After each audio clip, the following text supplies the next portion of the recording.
एक मर्तबा एक फ़कीर किसी मैदान से गुजर रहा था। उसे दो सौदागर नजर आए तो उसने सौदागरों से पूछा, भाइयों, क्या तुम्हारा ऊँट खो गया है? सौदागर खुश हुए और बोले, तुमने देखा है क्या? फ़कीर ने कहा, काना तो नहीं था और दाएं पीठ से लंगड़ा तो नहीं था।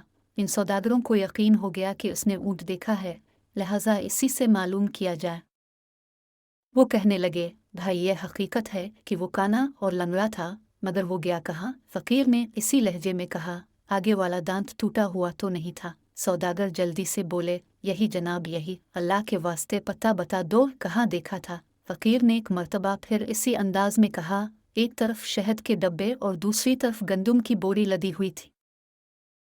अब दोनों को पक्का यकीन हो गया। कहने लगे, फ़कीर बाबा, अब जल्दी से हमें चल कर बताइए कि ऊँट कहाँ है। फ़कीर ने कहा, भाई, अगर सच पूछो तो ना मैंने तुम्हारे ऊँट को देखा है और ना उसके बारे में सुना है। मैं अभी तुम दोनों से सुन रहा हूँ कि तुम्हारा ऊँट खो गया है। सौदागर हैरान हो गए और समझे कि वो हमको धोखा दे रहा है।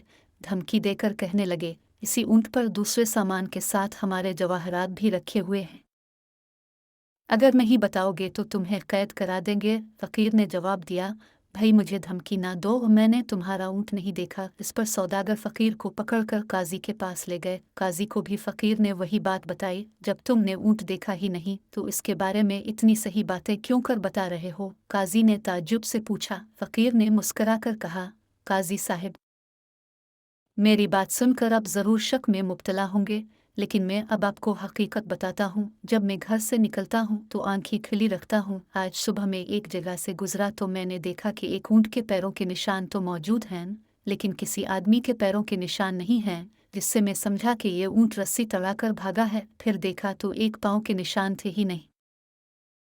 इससे मालूम हुआ कि वो लंगड़ा है। फिर किया देखता हूँ कि रास्ते के एक तरफ घास चरने के निशान हैं, जिससे मालूम होता था कि वो काना है। दांत के टूटा होने का इल्म इस तरह हुआ कि इसने जिस पौधे को खाने की कोशिश की, इसके कुछ पत्ते बाकी रह गए थे, और सामान का पत्ता इस तरह चला कि एक तरफ चींटियों की आमद और रफ्त थी, जिससे मालूम हुआ कि एक तरफ अनाज है और दूसरी तरफ शहद की मक्खियाँ थीं, जिससे मालूम हुआ कि वहाँ शहद ज़रूर होगा। काजी ये बात सुन के दंग रह गया और फ़कीर को शाबाशी दी। सौदागर भी फ़कीर के बताए हुए रास्ते पर गए और उन्हें अपना खोया हुआ ऊँट मिल गया। उन्होंने फ़कीर को इनामो इकराम से नवाजा।